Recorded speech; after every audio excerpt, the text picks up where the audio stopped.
నల్గొండ వెళ్దాం. అక్కడ మా ప్రతినిధి కిరణ్ మనకి అందుబాటులో ఉన్నారు. ప్రధానంగా నిన్న జరిగినటువంటి ఒక విషాదమైనటువంటి ఘటన ఏదైతే ఫలక్నుమా ఎక్స్ప్రెస్ రైలుకు సంబంధించినటువంటి ఘటనకు సంబంధించి అధికారులు కూడా దర్యాప్తు చేస్తున్నటువంటి పరిస్థితి కనిపిస్తుంది. ఫలక్నుమా ఎక్స్ప్రెస్ రైలును సందర్శించారు క్లూస్ టీమ్స్, అలాగే ఆధారాలు సేకరిస్తున్నటువంటి పరిస్థితి. అలాగే ఎక్స్ప్రెస్లో అగ్ని ప్రమాదంపై విచారణ చేపట్టిన రైల్వే అధికారులు, దాదాపుగా 12 మంది అధికారులు కూడా ఈ విచారణలో పాల్గొన్నట్లు తెలుస్తుంది. దీనిపై పూర్తి అప్డేట్స్ ఏంటి చెప్పండి కిరణ్.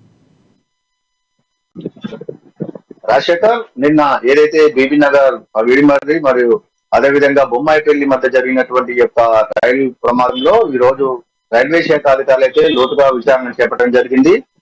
పగిడిపల్లి మరియు ఈ బొమ్మాయిపల్లి మధ్య నిన్న ఫలక్నామా ఎక్స్ప్రెస్ లో ఎగిసిపడినటువంటి మంటలకు ఎవరు ప్రాణ నష్టం జరిగినప్పటికీ ఆస్తి నష్టం, అదేవిధంగా రైల్వే శాఖకు భారీ ఎత్తున నష్టం జరగడంతో అసలు ఈ ప్రమాదం ఎలా జరిగిందని దానిపైన సికింద్రాబాద్ చెందినటువంటి అధికారులతో పాటు ఢిల్లీ నుంచి వచ్చినటువంటి ప్రత్యేక బృందం మొత్తం 12 మంది యొక్క విచారణ చేసినట్టుగా తెలుస్తుంది. యొక్క విచారణలో ఇటు మీడియాతో పాటు ఎవరిని కూడా దగ్గర కానేయకుండా వారు విచారణ చేపట్టడం జరిగింది. ముఖ్యంగా ఢిల్లీకి వెళ్ళి వచ్చినటువంటి అధికారులు నిన్న జరిగినటువంటి ఈ 5 బోగీల దగ్ధంలో అన్నింటిని కూడా క్షుణ్ణంగా పరిశీలిస్తున్నారు. ముందుగా ఈ యొక్క ప్రమాదం S4 ఏదైతే S4 బోగిండే వాష్రూమ్ నుంచి యొక్క షార్ట్ సర్క్యూట్ అయినట్టుగా గుర్తించడం అయితే జరిగింది.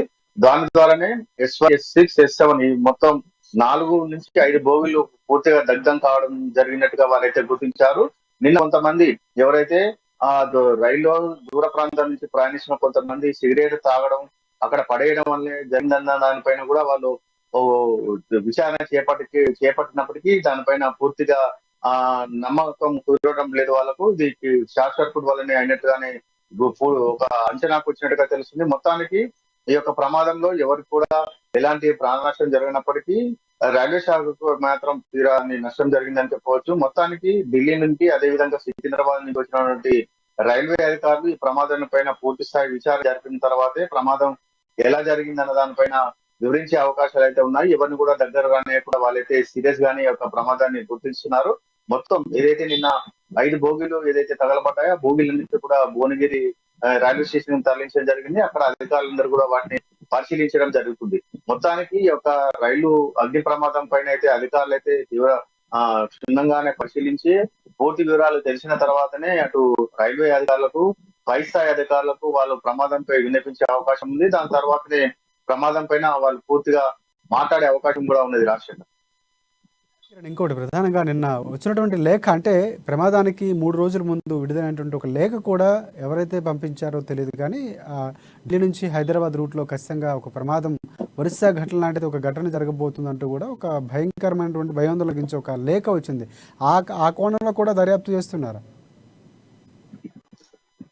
రాజశేఖర్, నిన్న మొత్తం కూడా మీడియాలో ఏదైతే ఒక ఆగంతకుడు పంపిన లేఖను కూడా వాళ్ళు దృష్టిలో పెట్టని విచారణ కూడా చేసినట్టు తెలుస్తుంది, కానీ దానిపైన పూర్తి స్థాయిలో ఒక నిర్ధారణకు అయితే రాలేదు. ఇది కేవలం ఈ యొక్క ప్రమాదం షార్ట్ సర్క్యూట్ వల్లనే జరిగినట్టుగా అయితే అంచనాకు వచ్చినట్టు తెలుస్తుంది.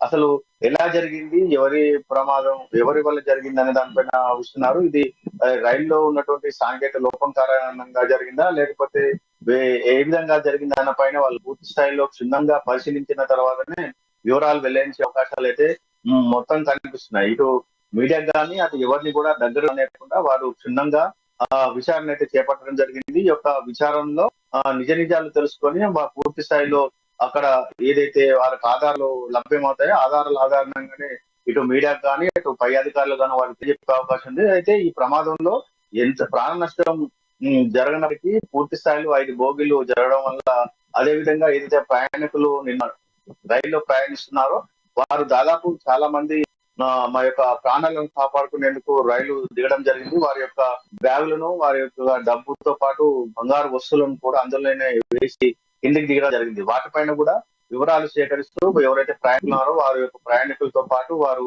ఏదైతే తమ వస్తువులు ఉన్నారో వాటి వివరాలను కూడా వాళ్ళు తెలుసుకున్నట్టుగా తెలుస్తుంది. మొత్తం పూర్తి స్థాయిలో విచారణ జరిపి ఈ యొక్క నివేదికను పై అధికారులకు అందించే అవకాశాలు అయితే ఉన్నాయి. రాజశేఖర్, రైట్. అంటే ఫైనల్‌గా అంటే ఫైర్ ఎక్కడ జరిగింది? అంటే ఫైర్ ముందు సంభవించడానికి షార్ట్ సర్క్యూట్ కారణమా? లేకపోతే మిగతా కారణాలనే కోణంలో అలాంటి ఎలాంటి అక్కడ అంటే సంబంధించినటువంటి ఏ థింగ్స్‌ని వాళ్ళు అక్కడ సేకరిస్తున్నారు? ఏమైనా మన దగ్గర సమాచారం ఉందా? అంటే ప్రధానంగా ఏ కోణంలో వెళ్తున్నారు? దర్యాప్తు ఎలాగా అంటే సేకరించే పనిలో అధికారులు ఎవరైతే ఢిల్లీ నుంచి కూడా 12 మంది అధికారులు వచ్చారు కాబట్టి స్పెషల్ టీమ్ రావటంతో ఏ విధంగా అక్కడ ఉన్నటువంటి దర్యాప్తు జరుగుతుంది? ఏమైనా అప్డేట్స్ ఉన్నాయా మీ దగ్గర?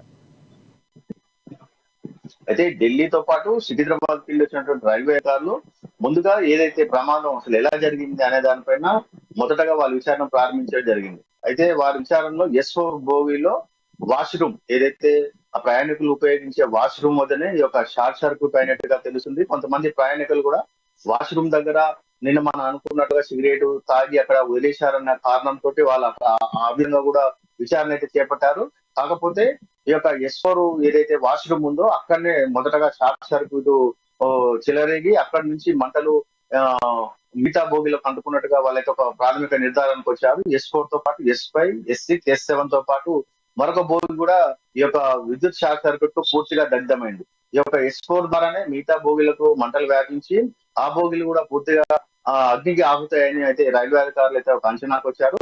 పూర్తి స్థాయిలో అయితే వారైతే క్షుణ్ణంగా పరిశీలిస్తున్నారు. రేపు గాని సాయంత్రం గాని అసలు ప్రమాదం ఏ విధంగా జరిగింది, దీనికి షార్ట్ సర్క్యూటే ప్రధాన కారణం అనే దానిపైన కూడా వాళ్ళు పూర్తి స్థాయిలో విచారణ జరిపి ఆ యొక్క నివేదికను అధికారులకు అందించే అవకాశం ఉంది. దాని తర్వాత ప్రమాదం పైన మీడియాకు కూడా వివరాలు అందించే అవకాశాలు ఉన్నాయి. రాష్ట్ర ఏదైతే అంటే ఆ ట్రైన్ మొదలవుతున్నటువంటి సమయంలో ఎవరెవరు ట్రైన్ ఎక్కారో దానికి సంబంధించిన సీసీటీవీ ఫోటోలు సేకరించడం, అక్కడ ఎక్కేటువంటి ప్రయాణికులు కూడా ఒక రకంగా అంటే ముందు కొన్ని వదంతులు రావడం అంటే సిగరెట్ దగ్గర కాల్చడం వల్ల జరిగిందా? లేకపోతే కావాలని అన్వాంటెడ్ కొంతమంది వ్యక్తులు ఎక్కి అల్లరి ఏమైనా సృష్టించే ప్రయత్నం చేస్తున్నారు అంటే లేఖ విడుదల నేపథ్యంలో అలా కూడా ఆ కోణంలో కూడా ఏమైనా విచారిస్తున్నట్టు ఏమైనా మనకు సమాచారం ఉందా?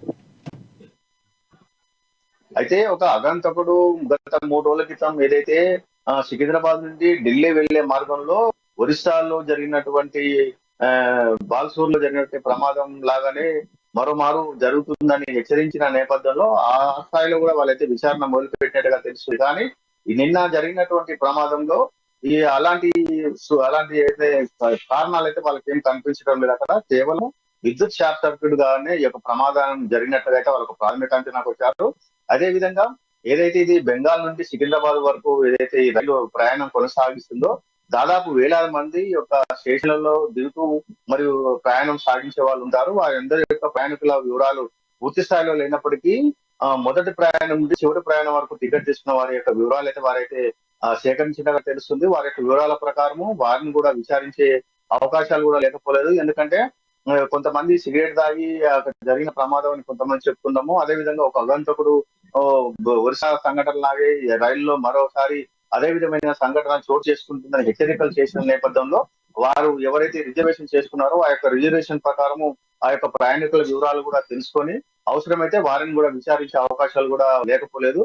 మొత్తానికైతే ఈ రోజు వారైతే కేవలం ఈ యొక్క విద్యుత్ షార్ట్ సర్క్యూట్ వల్లనే ఈ ప్రమాదం జరిగిందా అనే దానిపైన అయితే ఈ రోజు లోతుగా అయితే విచారణ ప్రారంభించడం జరిగింది. రాజశేఖర్.